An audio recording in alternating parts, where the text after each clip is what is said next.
డబ్బు, అనారోగ్యం, ఉద్యోగం, వ్యాపారం, అప్పులతో బాధపడుతున్నారా? మీకోసమే లాంచ్ యువర్ ఫ్యూచర్ ప్రోగ్రామ్. నమస్తే రమగారు. నమస్తే జయ. రమగారు, నవరాత్రుల్లో 4వ రోజులో ఉన్నాం. ఈ రోజు యొక్క విశిష్టత, ఈ రోజు అమ్మవారు ఏ అలంకరణలో ఉంటారు, మన పూజ విధానం ఏ విధంగా ఉండాలి? ఆశ్వయుజ శుద్ధ చవితి. ఈ చవితి 4వ రోజున సాధారణంగా మనం కాత్యాయని పూజ చేసుకుంటారు.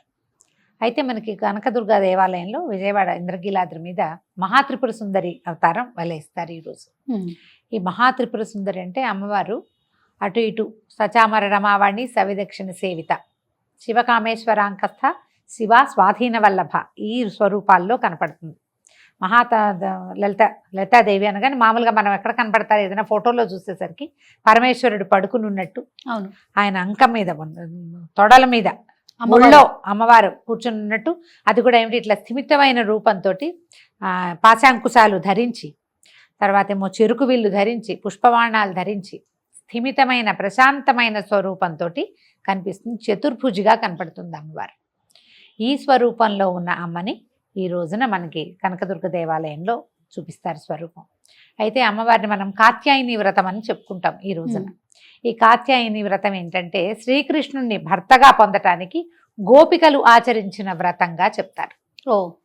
ఈ చతుర్థి నాడు మన త్రిపుర సుందరి అవతారమైనా వేసుకోవచ్చు, చెప్పుకోవచ్చు అమ్మవారిని, లేదా కాత్యాయనిగా కూడా చెప్పుకోవచ్చు.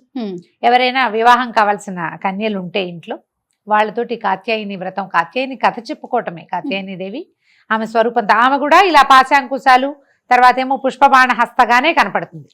ఆమె స్వరూపం కూడా ఇలాగే కనిపిస్తుంది. అయితే ఇక్కడ మహాత్రిపుర సుందరి అని ప్రత్యేకంగా చెప్తారు. పులిహోరని నివేదనగా ఇస్తారు అమ్మవారికి. బాగా అంటే మంచి కలర్ఫుల్గా ఉండాలన్నమాట పదార్థం, పసుపచ్చగా పచ్చటి పదార్థాలు. అమ్మవారికి మనం వేసుకున్న పసుపచ్చ లాంటిది కానీ, పసుపు కానీ, ఆ తర్వాత నారింజ రంగు, ఆరెంజ్ కలర్ కానీ, బాగా రిచ్ దట్టమైన నారింజ రంగు కానీ ఆ వస్త్రాన్ని సమర్పించవచ్చు. అయితే ఇప్పుడు కాత్యాయని వ్రతం గురించి చెప్తాం. కాత్యాయని వ్రతం గోపికలట, ఈ గోపకులంలో పుట్టిన ప్రతి కన్య శ్రీకృష్ణుడినే భర్తగా కావాలని కోరుకునే వాళ్ళట. ఈ భర్తగా కావాలి అంటే ఇది ఒక గోపిక కృష్ణుడు, ఒక స్త్రీ ఒక పురుషుడుగా చూడకూడదు. ఇప్పుడు గోపకులంలో పుట్టిన వాళ్ళందరూ కృష్ణుడికి మేనమరదళ్ళే అయ్యుండకపోవచ్చు. అందులో కొంతమంది బాబాయ్ కూతుర్లు, పింతల్లి కూతుర్లు కూడా ఉండొచ్చు. కానీ ప్రతి కన్యకకి భర్త కావాలి, కృష్ణుడే కావాలని, అలాంటి వాడు కావాలనిపిస్తుంది.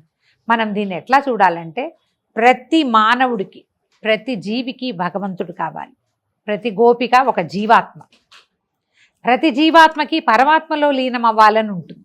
అదే దీని గతి. నీకు తెలియని తెలియకపోని కొన్ని జీవులకి, కొన్ని జీవాత్మలకి తెలుస్తుంది, నేను కాదు, నేను ఇక్కడ ఉండవలసిన వాడిని కాదు, ఈ శరీరం నాది కాదు, నేను భగవంతునిలోని ఒక అంశస్వరూపాన్ని, నాలోనే పరమాత్మ ఉన్నాడు, నన్ను నేను కాదనుకుని భగవంతునిలో నేను ఐక్యం అవ్వాలి అని ఒక ప్రాణికి తెలియచ్చు, ఒక జీవికి అర్థమవుతుంది. చాలామందికి అది అర్థం కాదు. ఏదో పరిగెడతాం, ఏదో చేస్తాం, వెంపర్లాడతాం, ఏదో కావాలనిపిస్తుంది. అది ఏమిటో అల్టిమేట్ గోల్ ఏమిటో అసలు మనకు తెలియదు. ఆ గోల్ తెలుసుకునేదాకా ఈ ప్రయాణం నడుస్తూ ఉంటుంది.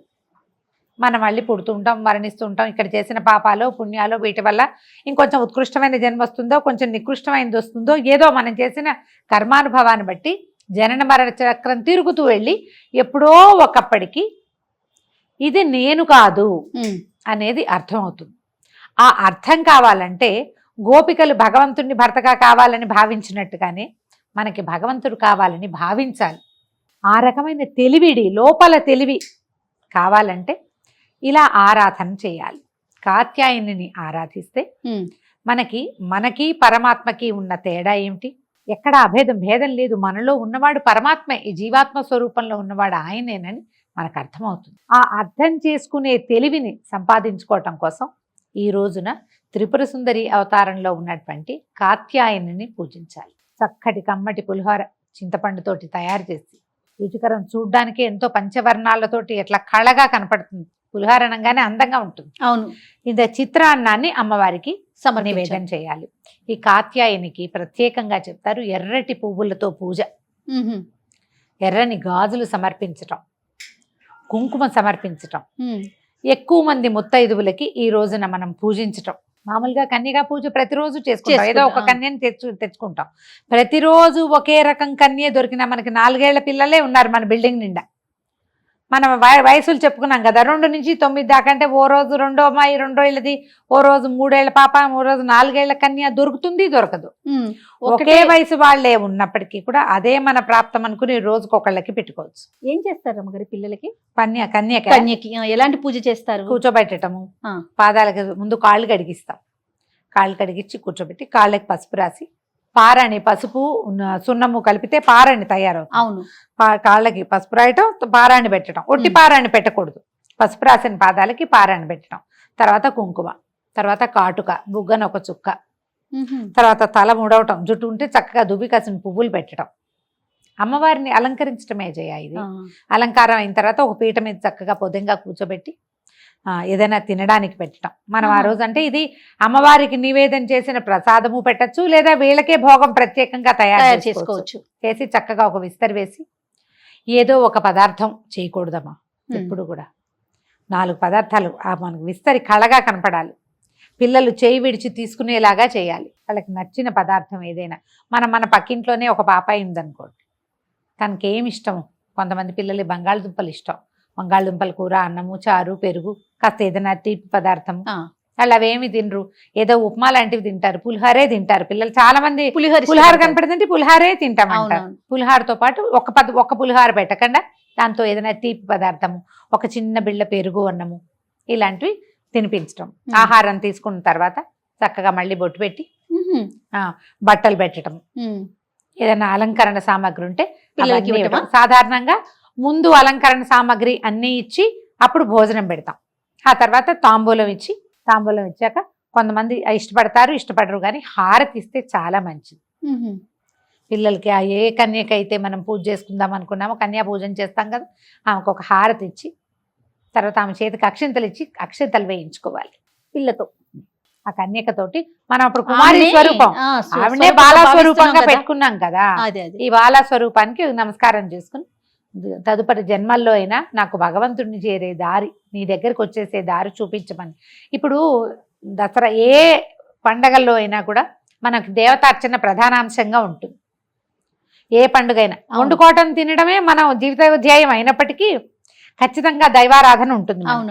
ప్రతి దైవారాధనలోనూ మనం సాధారణంగా ఏం చేస్తాం, ఏదో కోరికలు, మా పిల్లల పైకి రావాలి, మా ఆయన వృద్ధిలోకి రావాలి, మా వ్యాపారం పెరగాలి, నాకే బంగారం కావాలి, బట్టలు కావాలి, ఇల్లు కావాలి, వాకిలు కావాలి, ఫారిన్ ట్రిప్ కావాలి, ఏవో అడుగుతాం జయ. అవునండి, ఇవే వస్తూ ఉంటాయి. అవును. అయితే పండగలకి మనం ఎప్పుడైనా సరే ఈ రోజుల్లో ఇది కోరితే వస్తుంది అలాంటివి చెప్పం. ఇది ఇప్పుడు చేయాల్సింది అంతే. కోరికలతో సంబంధం లేకుండా నువ్వు కోరుకుంటావంటే ఎక్కడ ఏది కోరుతావో నీకు లభించాల్సింది లభిస్తుంది అంతే.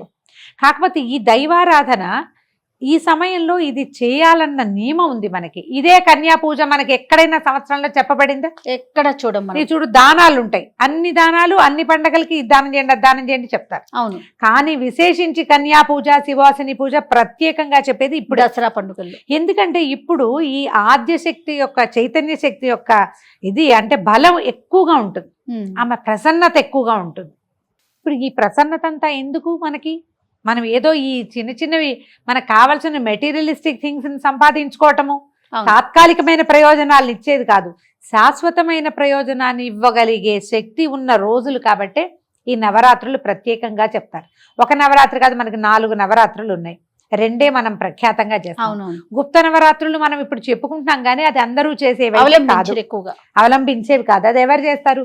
కేవలము ఆ మంత్రోపాసనం ఉన్నవాళ్ళు మాత్రమే. మనకు అసలు అక్కర్లే అవి. ఈ ప్రఖ్యాత 2 నవరాత్రుల్లోనూ చైత్ర నవరాత్రుల్లో మనం విశేషించి చేసేది ఏం లేదు. అవునండి, గుళ్ళల్లో చేస్తారు, ఇళ్లలో చేసేది ఏమీ ఉండదు. మా రామాయణం చదువుకోండి, మనమే రామాయణం చదువుకోండి అని చెప్తూ ఉంటాం, కానీ మనం చేయలేం మన చిన్నప్పుడు. కానీ మన చిన్నప్పుడు కాదు, మన తాతల నాటి నుంచి దసరా 10 రోజులు చేయటం ఉన్నది. ఈ 10 రోజుల్లోనే ఈ ఆద్యశక్తి అయిన చైతన్యము ఉత్తేజితంగా ఉంటుంది. ఈ ఉత్తేజితంగా ఉన్న శక్తిని మనం ముట్టుకుంటే, ఇప్పుడు ఏదైనా ఒకటి రెడీగా ఉన్నదాన్ని పట్టుకుంటే ఎంత సులువు. ఆ రెడీగా ఉండే శక్తి ఈ రోజుల్లో ఉంది కాబట్టి ఇప్పుడు ఇది చెప్పబడింది. కాబట్టి చక్కగా ఈ 10 రోజులు చేయగలిగినంత దైవారాధన చేయండి, ఉండగలిగినంత ప్రసన్నంగా ఉండండి. ఉండగలిగినంత ప్రశాంతంగా ఉండండి. ఎంత ప్రార్థన చేస్తే అంత ఫలితం లభిస్తుంది. ఈ ఫలితం అంటే నీకు కావాల్సినవే కాదు, నీకు రావాల్సినవి ఏవేవో ఉంటాయి. అది కదా గారు, అంటే మనకు కావాల్సిందే కాదు కదా, రావాలి కదా, అది తప్పకుండా వస్తుంది. కాబట్టి ఈ రకంగా లలితా త్రిపుర సుందరి స్వరూపంలో ఉన్న మహాత్రిపుర సుందరిని ఆరాధన చేయండి. కన్యలు ఉంటే గనక, అంటే అవివాహిత కన్యలు మన ఇంట్లో ఉంటే వాళ్ళతోటి ఈ రోజున కాత్యాయని స్వరూపాన్ని ధ్యానించుకుని లలిత అష్టోత్తరం చదువుకోవచ్చు. ఏదైనా మనకు కావలసిన స్తోత్రాన్ని చదవగలిగినంత చిన్న స్తోత్రాన్ని అయినా చదువుకుని అమ్మవారిని అర్చించండి. ఈ రోజున మనం వడపప్పు పానకం రోజు పెడతాం. పళ్ళు ఫలాలు నివేదన చేయండి, పులిహోర నివేదన చేయండి. ప్రధానంగా పులిహోర నివేదన చేస్తే మంచిది. ఈ నవరాత్రులు, శరన్నవరాత్రులు మొత్తం మీద కూడా పలానా ఆలయం దర్శించుకుంటే చాలా, అంటే దర్శించుకోవాలి అలా అనుకునేటువంటి ఆలయాలు ఏమన్నా ఉన్నాయా? ఏ అమ్మవారి ఆలయాన్ని దర్శించినా మంచిదే జయ. కనీసం మన పక్కనే ఉన్న మన గ్రామ దేవత చిన్న గంగానమ్మ దేవాలయాన్నైనా చూడండి. ఎందుకంటే శక్తి ప్రసన్నంగా ఉంటుందని చెప్తున్నాం కాబట్టి అన్ని చోట్ల అదే కదా ఉండేది. అంతే, ఒక స్వరూపంలో కనపడుతుంది. అక్కడికి వెళ్ళి నమస్కారం చేసుకుంటే మంచిది. ఈ శరన్నవరాత్రులు అన్ని రోజులు కూడా మనం తలస్నానం చేయాలి, అలాంటి నియమాలు ఏమన్నా ఉన్నాయండి? అంటే మనం కార్తీకంలో తలస్నానం ప్రధానంగా అనుకుంటాం, అట్లాంటి నియమాలు ఏమన్నా ఉన్నాయంటారు? దీనికి అట్లా ఏం చెప్పరు చేయాలి, అలా ప్రత్యేకంగా ఏం లేదు. మీరు ఏదైనా అశుచి పడితే, బయటికి వెళ్తే, ఎవరితోటైనా కలవకూడని వాళ్ళతో కలిసామని అనిపించినప్పుడు తలస్నానం చేయాలి, కానీ లేకపోతే అక్కర్లేదు. మనం మొదటి రోజున తలస్నానం చేసుకుని మొదలు పెట్టుకుంటాం కదా, మీ అవకాశాన్ని బట్టి చేసుకోవటమే. కానీ దీనికి ఇలాంటి నియమం అయితే లేదు. ఈ 2 పూట్ల స్నానం చేయాలా ఇలాంటివి కూడా అడుగుతారు. మధ్యాహ్నం మంచాల మీద పడుకున్నా, మంచం మీద పడుకుంటే మధ్యాహ్నపు నిద్ర అసలు పనికిరాదు. ఈ నక్తాలు కానీ ఉపవాసం కానీ చేసేటప్పుడు.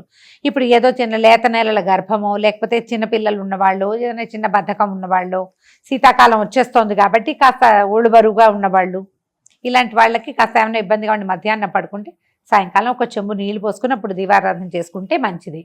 వస్త్రాలు మార్చుకోవడం, కాళ్ళు చేతులు మొహం కడుక్కుని బట్టలు మార్చుకున్నా పనికొస్తుంది. ఈ నెత్తి మీద నీళ్లు అనేది సువాసినికి ప్రతిరోజు తల స్నానం అసలు చెప్పబడలేదు. సువాసిని తొలి రోజున మొదలు పెట్టుకునేటప్పుడు చేసుకుంటే, అంటే భర్త ఉన్నవాళ్ళు, ముత్తైదువుగా ఉన్నవాళ్ళు కొంచెం పసుపు రాసుకుని కంఠస్నానం, మామూలు స్నానం చేస్తే సరిపోతుంది. మీ అవకాశాన్ని బట్టి రోజు తల తడుపుకుంటే దసరా పండగ, పెద్ద పండగ వచ్చే లోపల మీకు జలుబో జ్వరమో ఏవో వస్తాయి. సీజన్ మంచిది కాదు కదా, కాబట్టి మీ అవకాశాన్ని బట్టే. కానీ ఇక్కడ ఆ నియమం లేదమ్మా. రోజు నెత్తి మీద నీళ్ళు, రాత్రి మంచం మీద పడుకున్నాం కాబట్టి పొద్దున్న తల మీద పోసుకోవాలన్న నియమం లేదు. మీరు పడుకున్నా కూడా, మంచం మీద పడుకున్నా ఉదయం మీరు పసుపు రాసుకుని కంఠ స్నానం చేయొచ్చు, దానికి ఏం తప్పు లేదు. రమ్మగారు, అవివాహితులు కానీ వితంతువులు కానీ ఈ పూజా విధానంలో పాల్గొనొచ్చు అంటారా? చక్కగా పాల్గొనొచ్చమ్మా, బ్రహ్మాండంగా చేసుకోవచ్చు. కన్యలు గనక పూజ చేసుకుంటే, కన్యలు మన ఇంట్లో పిల్లలు, పెళ్లి కాని పిల్లలుంటే వాళ్ళతో తాంబూలం ఇప్పించండి, నమస్కారం చేయించండి, లలితా సహస్రనామం చదివించండి, అమ్మవారికి పూజలు అన్ని చక్కగా అలంకారం వాళ్ళతో చేయించండి, శుభం జరుగుతుంది. వితంతువులైనా భర్త లేకపోయినా పూజా విధానానికి ఏ తప్పు లేదమ్మా. వాయినాలు అవి ఇవ్వకుండా ఉండటం ఒకటే తప్పిస్తే అది ఒప్పుకోదు సమాజం కాబట్టి. మిగిలినవన్నీ చేసుకోవచ్చు. మీరు చక్కగా ఇంట్లో పూజ చేసుకోవచ్చు, రోజు లలితా సహస్రనామం చదువుకోవచ్చు, ఏ తప్పు లేదు దానికి. రమ్మగారు, శరన్నవరాత్రులు మొత్తం కూడా మొదటి రోజు నుంచి చివరి రోజు వరకు కూడా స్త్రీలు పాటించాల్సిన నియమాల గురించే మనం మాట్లాడుకుంటున్నాం. ఇక్కడ పురుషుల పాత్ర ఏంటండి? అంటే యాక్చువల్గా ఇది ఇళ్లల్లో ఉండే విధానం అయితే పురుషులది ప్రధాన పాత్ర జయ. వాళ్ళది ప్రధాన పాత్ర. వారి ఇంట్లో దేవతార్చన ఉంటే, వాళ్ళకి మంత్రోపాసన ఉంటే, ఉపదేశం ఉంటే ఖచ్చితంగా వాళ్ళు మంత్రోపాసన చేసుకోవాలి. అమ్మవారిని నిలబెట్టడము, కూర్చోబెట్టడం సమస్తము మగవాళ్లే చేస్తే, పరిచర్యే ఆడవాళ్ళు చేసే విధానం ఉండేది. ఇప్పుడు కూడా కొన్ని కుటుంబాల్లో అలానే ఉంటుంది. ఖచ్చితంగా మగవాళ్లే ఇదంతా చేస్తారు. పరిచర్య, ప్రసాదం, నివేదనలు, వంట చేసి పెట్టడము, కావలసిన హారతులు, దీపారాధనలు అన్నీ తయారు చేయటం, పువ్వులు తయారు చేయటం, అమ్మవారిని అలంకరణ చేయటం. కానీ అమ్మవారిని కూర్చోబెట్టడము, ఆమె యొక్క అష్టోత్తరాలు, పూజా విధానము సమస్తము మగవాళ్లే చేస్తారు. వాళ్ళ ఇంట్లో ఉండే పద్ధతమ్మా. ఇప్పుడు ఇది సార్వజనీయమైన సంగతిగా అయిపోయింది. అందరూ ఇప్పుడు మంత్రోపదేశం ఉండాలి, మగవాళ్లే చేయాలి, ఈ రకమైనవి ఉన్న వాళ్ళు ఉంటారు, లేని వాళ్ళు ఉంటారు కదా. ఎవరైనా చేసుకోవాలని ఆశపడతారు కదా.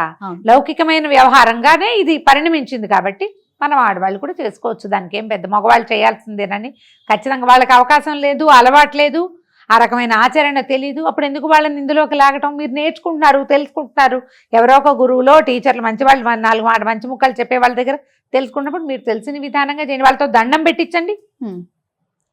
మీరు ఇంట్లో పూజ చేసుకునేటప్పుడు మీరు ఏదైనా ఒక నియమం పెట్టుకున్నారు, ఈ రకమైన ఆహారమే వండాలి అని.